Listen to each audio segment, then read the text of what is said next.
Halo dan selamat malam, para penikmat horor. Semoga kalian semua yang sedang mendengarkan selalu sehat, dimanapun kalian berada. Kembali lagi bersama kami, Nocti Vegan, dalam segmen cerita seram. Malam ini, episode ke-6. Kami selalu siap menghiasi malam harimu dengan cerita-cerita seram, non-legend. Cerita seram kali ini diambil dari sebuah akun Twitter bernama @agil_r_saputra. Link silahkan kalian lihat di deskripsi. Cerita ini berlatar belakang tahun 1990-an, yang berarti cerita ini sudah sekitar 32 tahun lamanya. Cerita ini diambil dari sebuah catatan seram seorang gadis bernama Mira, yang sering diajak berbaur oleh lembut penunggu rumah neneknya. Bagi yang belum tahu, lelembut itu artinya adalah makhluk halus. Sebenarnya bisa dibilang lama sekali ya diajak berbaur. Tapi kalau yang ajak berbaur makhluk halus, ya gimana ya? Siapa yang gak takut? Baik, tanpa berlama-lama lagi, mari kita masuk ke dalam cerita. Deringan telepon rumah seketika menyela keasikan obrolan di sebuah keluarga di malam itu, antara Mira, ayah, dan ibunya, yang tengah saling berbangga karena Mira sudah resmi menjadi sarjana sekitar 3 hari yang lalu. Sang ayah pun berjalan ke arah telepon seraya menghentikan tawanya dan mengangkatnya. Sempat terdengar kata halo, dan raut wajah sang ayah pun perlahan berubah menjadi serius, sembari bersyarat kepada Mira dan sang ibu untuk melirihkan suaranya yang masih terdengar keras sedang mengobrol, karena ternyata itu adalah telepon dari pakdenya yang ada di kampung. Entah apa yang sedang dibicarakan oleh ayah. Tak selang beberapa lama, sang ayah memberikan telepon itu kepada Mira. Sang ayah berkata, "Mil, pakdemu mau bicara." Dan terjadi sedikit perbincangan antara Mira dan padenya. Mira berkata, "Halo, gimana pade?" Dan padenya membalas, "Halo, gimana nah kabarnya? Sudah jadi sarjana ya sekarang? Selamat ya." "Iya pade," jawab Mira. "Makasih," kata Mira. Kemudian pade membalas, "Gini nak, Simbah itu lagi masuk angin, dan dari kemarin selalu mikirin kamu. Katanya kangen Mira gitu. Kamu kan masih libur." Kemudian Mira membalas, "Oh gitu ya. Iya, Mira masih libur pade.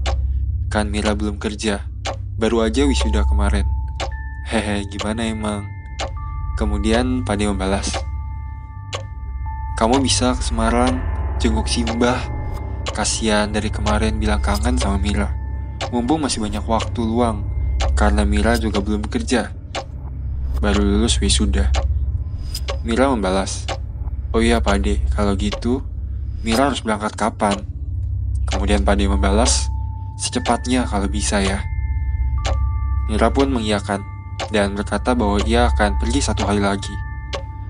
Pade tampaknya sangat bersyukur dan senang.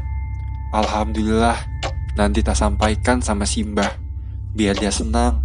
Ya sudah, kasihkan lagi teleponnya ke bapamu," kata Pade.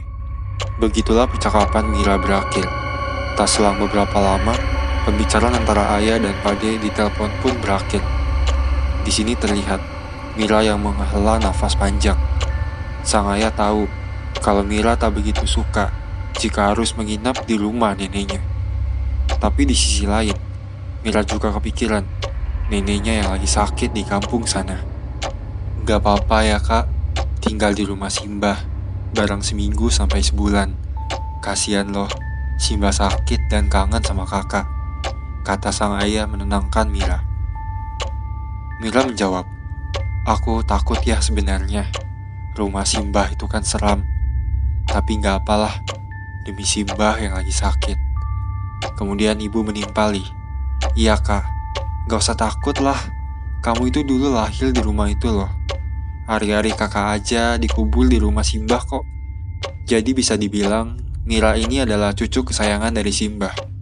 Mungkin selain karena ayah Mira adalah anak bungsu, ia juga satu-satunya anak yang merantau. Beda dengan kakak-kakaknya yang kebanyakan masih tinggal di daerah situ-situ juga. Mungkin itulah alasan kenapa Mira menjadi cucu yang paling ditunggu-tunggu kedatangannya oleh Simbah. Singkat cerita, selang 1 hari, berangkatlah Mira dari Jakarta menuju ke rumah Simbah di Semarang. Mira berangkat sendiri, karena sang ayah tak mungkin meninggalkan pekerjaannya, apalagi ibu, yang tetap harus mengurus ayah dan rumah Mira di Jakarta. Dalam perjalanan di bus, ingatan Mira seakan menghangat kembali ke sebuah kejadian di rumah Simbah di Lebaran kurang lebih 2-3 tahun yang lalu, ketika Mira melihat sosok hantu anak kecil di rumah tua itu. Kira-kira beginilah sosoknya. Mungkin inilah kejadian yang membuat Mira menjadi takut untuk bermalam di rumah neneknya. Namun ketakutannya perlahan mulai tawar ketika mengingat neneknya yang tengah sakit dan merindukannya. Begitu pula dengan Mira yang sebenarnya juga sangat rindu dengan neneknya. Singkat cerita, sampailah Mira di rumah neneknya sekitar pukul 5 pagi dengan dijemput oleh Bagas, sepupunya, atau anak dari padenya. Di depan rumah terlihat Simbah yang sedari subuh tengah menunggu kedatangan cucunya itu. Dengan hati yang riang, Mira bergegas menghampiri neneknya, mencium tangan dan pipi keriputnya. Simbah pun memberikan selamat kepada Mira yang sudah lulus sarjana. Mira pun bertanya mengenai keadaan Simbah. Simbah menjawab bahwa ia cuma masuk angin biasa aja dan sekarang sudah mendingan. Kemudian Simbah menyuruh Mira untuk masuk dan mandi pagi itu. Simbah juga sudah menyiapkan air hangat untuk Mira mandi dan juga sarapan di meja. Setelah meletakkan barang-barang di kamar, Mira langsung mandi, ganti baju dan bergegas ke meja makan untuk sarapan. Terlihat di situ Simbah dan Bagas sudah menunggu di meja. "Ayo nah sarapan," kata Simbah, seraya memindahkan sayur panas ke piring Bagas, sepupu Mira. Dan mereka pun sarapan, sembari membicarakan hal-hal remeh-temeh, seperti basa-basi pada umumnya. Akan tetapi, di tengah suasana pagi itu, pandangan Mira tertuju pada sudut dekat lemari di ruang makan itu, di mana disitulah Mira melihat hantu anak kecil bertahun-tahun lalu. Di sini nampaknya Simbah sadar dengan apa yang ada di pikiran Mira. "Gak apa-apa nak, Kusno itu baik. Dia kadang cuma butuh teman," kata Simbah dengan tiba-tiba, yang menerangkan bahwa sosok hantu anak kecil itu punya nama, namanya Kusno. Mira seketika terpengangah mendengar kata Simbah. Beliau ini emang suka menebak pikiran orang lain ya. Namun di sini Mira yang mendengarnya mencoba untuk bereaksi dengan biasa aja. Ia pun kembali meneruskan sarapannya. Hingga tak lama kemudian, sekitar kira-kira pukul 7 pagi, Bagas sepupunya pamit pulang. Mira yang telah selesai sarapan kini duduk di ruang tamu, membuka-buka koran lawas bacaan mendiang kakeknya, yang ia ambil dari bawah meja. Ia tahu betul bahwa berada di sini akan sangat membosankan. Mira mulai berkeliling untuk membunuh rasa jenuhnya. "Kasihan Simbah, harus tinggal di rumah sebesar ini seorang diri," kata Mira dalam hati. Ia pun mulai sampai di perkarangan belakang rumah, melihat Simbah yang tengah merawat tanaman bunga kesayangannya. "Kalau capek, istirahat sana," kata Simbah sambil menggunting batang-batang layu di taman bunganya. Mira yang memang sebenarnya merasa capek akhirnya mengiyakan perkataan Simbah itu dan beranjak masuk menuju kamarnya. Mira mulai merebahkan diri hingga akhirnya ia pun tak terasa mulai terlelap. Di sini nampaknya Mira tidur terlalu nyenyak, karena saat ia terbangun ia harus merasa kebingungan ketika ia melihat langit sudah menjadi gelap. Mira bergegas keluar dari kamarnya bersama dengan azan maghrib yang berkumandang. Terlihat Simbah yang lagi sudah berada di meja makan.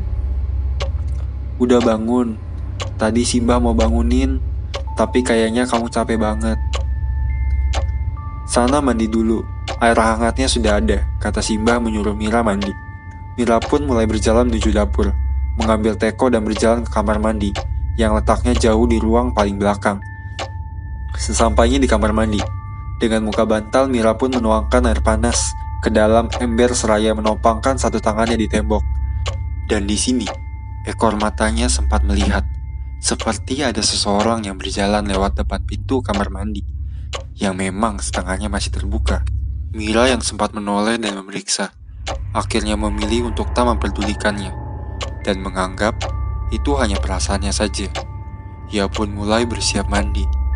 Namun ketika air mulai membasahi tubuhnya, ia mendengar ada orang yang mengetuk pintu kamar mandi itu. Tok, tok, tok. Mira sempat menghentikan aktivitas mandinya. "Gimana, Mbah?" kata Mira, yang mengira itu adalah ketukan dari Simbah. Namun setelah ditunggu beberapa detik, ternyata tak ada jawaban dari luar. Mira pun meneruskan aktivitas mandinya hingga selesai, tanpa berpikir macam-macam. Dan setelah itu, bersiap untuk keluar. Tapi, ketika Mira selesai mengikat handuknya, tiba-tiba saja, ada yang mengetuk lagi. Tok, tok, tok. Mira pun berkata, "Udah selesai kok ini, Mbah." Ia masih mengira kalau itu adalah Simbahnya. Dan ketukan itu terdengar lagi bersamaan dengan terbukanya setengah pintu kamar mandi itu. Tok, tok, tok. "Iya, Mbah," kata Mira, seraya membuka pintu kamar mandi itu sepenuhnya. Namun seketika itu ia heran, ketika ternyata tidak ada siapa-siapa di luar. Di sini Mira mulai merasa takut. Dengan segera, ia mulai berjalan dengan cepat menuju ke dalam rumah, dan terlihat Simbah yang sudah menunggunya di meja makan. "Sudah sana ganti baju, terus makan, Nak," kata Simbah seraya duduk di depan hidangan di meja makan. Mira pun berjalan ke kamarnya, sembari memikirkan ketukan tadi di kamar mandi. Ini baru hari pertama, masa sih sudah begini? Batin Mira, sembari mengganti bajunya. Dan setelah itu, Mira pun makan malam bersama Simbah. Terjadi percakapan menarik di atas meja makan. Di sini Simbah bercerita, yang menyiratkan betapa Mira adalah cucu yang istimewa untuk Simbah. "Kamu itu, Nak, satu-satunya cucu Simbah yang lahir di rumah ini. Gak seperti sepupumu yang lain, yang lahiran di rumahnya masing-masing. Ini memang keinginan Simbah sih, karena bapamu itu anak paling kecil. Jadi Simbah gak mau jauh-jauh dari bapamu." Sampai makan malam selesai, mereka masih terdengar asik mengobrol, hingga tak terasa waktu sudah menunjukkan pukul 8 malam. Simbah yang tadi sempat meminum obat, kini terlihat mulai mengantuk, dan akhirnya menutup obrolan malam itu. Simbah berjalan menuju kamarnya seraya berpesan kepada Mira untuk tidak tidur terlalu larut. Mira pun mulai membereskan meja makan, dan membawa satu persatu piring dan gelas kotor menuju dapur. Tak ada perasaan apa-apa waktu itu. Nampaknya betapa menariknya cerita Simbah tadi membuat Mira lupa akan ketukan itu. Setelah itu Mira masuk ke kamarnya dan merebahkan diri sambil membaca majalah yang dibawanya dari Jakarta, berharap matanya cepat mengantuk. Lembar demi lembar halaman pun sudah dibacanya, namun rasanya ia sama sekali tak mengantuk. Mungkin karena siang tadi ia tidur terlalu lama. Hingga tak terasa sudah hampir tengah malam. Ia sempat menyalakan radio, tapi nampaknya kebanyakan siarannya telah usai. Hanya siaran wayang kulit yang masih ada di beberapa frekuensi. Ia tak suka. Radio pun ia matikan dan ia kembali membaca-baca majalah yang ia bawa. Suntuk dan membosankan sekali di sini, batin Mira dalam hati.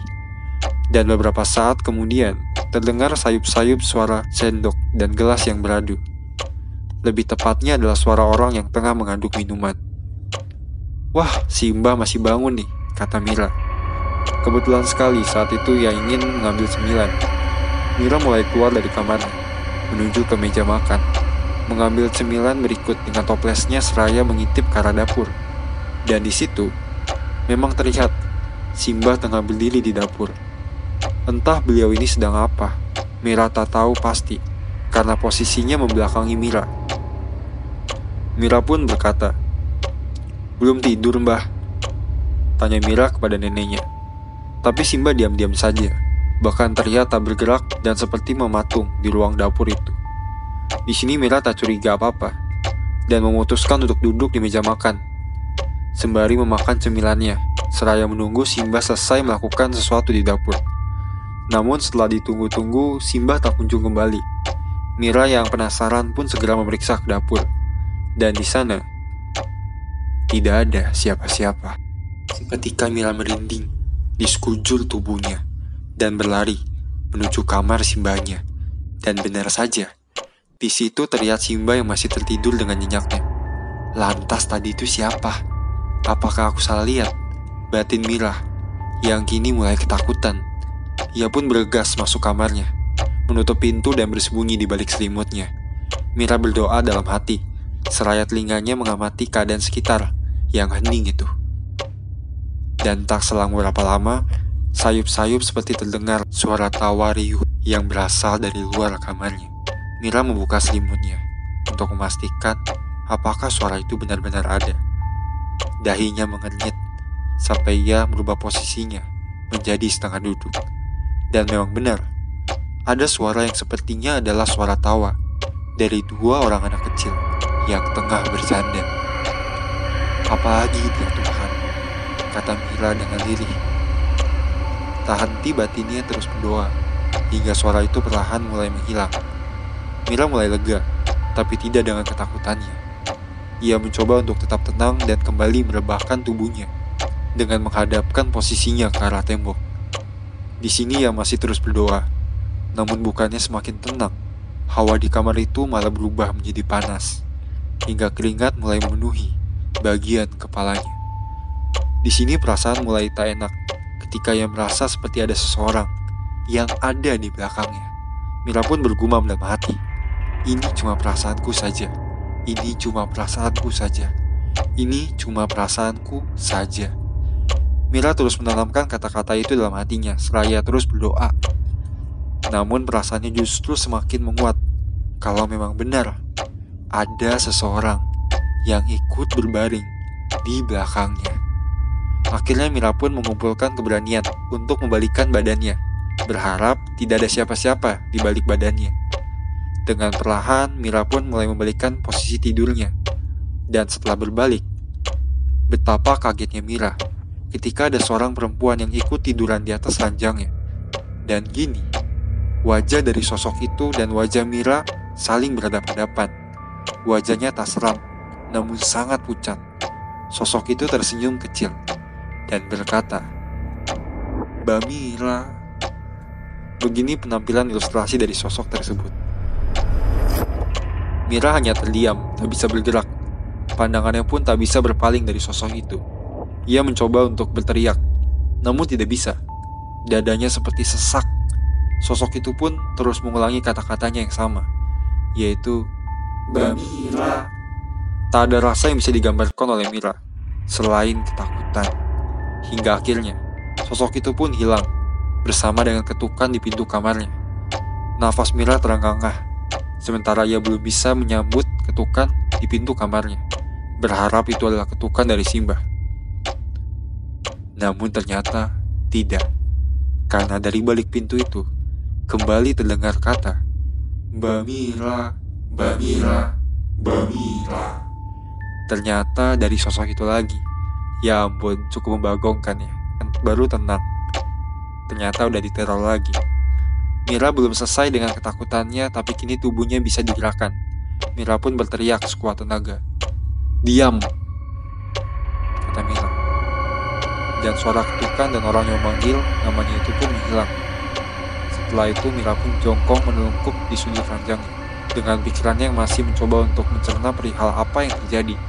Hingga tak lama kemudian, Simbah yang terbangun pun menerobos masuk ke kamar Mira, yang menanyakan apa yang terjadi. Mira masih tak bisa berkata apa-apa. Hingga akhirnya Simbah pun ikut tidur di sebelahnya, memeluk dan menenangkan Mira. "Kamu itu anak terpilih, jadi wajar kalau sering bergesekan dengan hal-hal seperti itu," kata Simbah, seraya mengelus rambut Mira. Dan tak bagaimana, Mira pun tertidur dengan nyenyak dan terbangun di sebuah mobil bersama Bagas sepupunya. Jadi ternyata rentetan kejadian itu baru mimpi Mira saja. Baru mimpi loh, sudah sangat diteror ya. Bagaimana nanti ketika sampai, apa yang akan terjadi? Dan lebih horornya lagi, cerita ini bersambung. Ya, nantikan part 2 dari cerita ini. Silahkan komen pendapat kalian ya mengenai cerita tersebut. Mohon juga untuk like dan subscribe untuk terus dukung kami. Terima kasih telah mendengarkan. Sampai jumpa. Salam serem.